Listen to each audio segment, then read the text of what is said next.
Predsednica republike je sprejela varuha človekovih pravic. Varuh človekovih pravic Republike Slovenije Peter Svetina je danes predsednici Republike Slovenije Nataši Pirc Musar predstavil ključne ugotovitve iz letnega poročila varuha človekovih pravic za leto 2022. Predsednica republike in varuh sta ob tej priložnosti opravila vsebinski pogovor o stanju človekovih pravic v Sloveniji.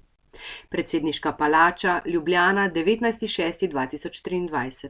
Sporočila za javnost. Varuh je posebej opozoril na opažanje, da kot družba postajamo vse bolj nestrpni in neobčutljivi za druge. Že med pandemijo sem opozarjal, da moramo kot družba skrbeti, da nikogar ne pustimo zadaj, a se žal zdi, da se dogaja prav to. Številno obravnavanih pobud in zadev je bilo v letu 2022 podobno kot v času pred pandemijo. Opažamo pa, da so posamezniki in posameznice v vse težjem položaju, iz katerega prepogosto le težko izidejo, saj ukrepov, ki bi lahko vplivali upanje, prepogosto ni ali pa so prepočasni oziroma premalo jasni, je še poudaril.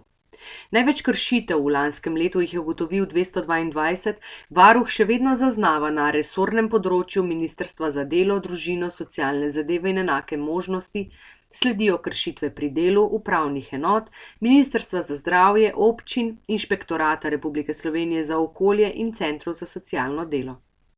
Varuh je ob tem izpostavil tudi slabo odzivnost Ministrstva za delo, družino, socialne zadeve in enake možnosti in Ministrstva za solidarno prihodnost ter težave pri komunikaciji z njima.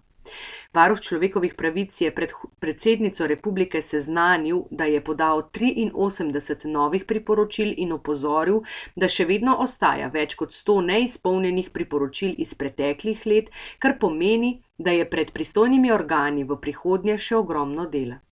Predsednica republike je ob tem poudarila, da je naša skupna dolžnost, da ustvarimo varno in vključujočo družbo za vse. Varuhu se je zahvalila za njegovo prizadevno delo in posebej poudarila izjemno pomembno vlogo in pomen institucije varuha človekovih pravic.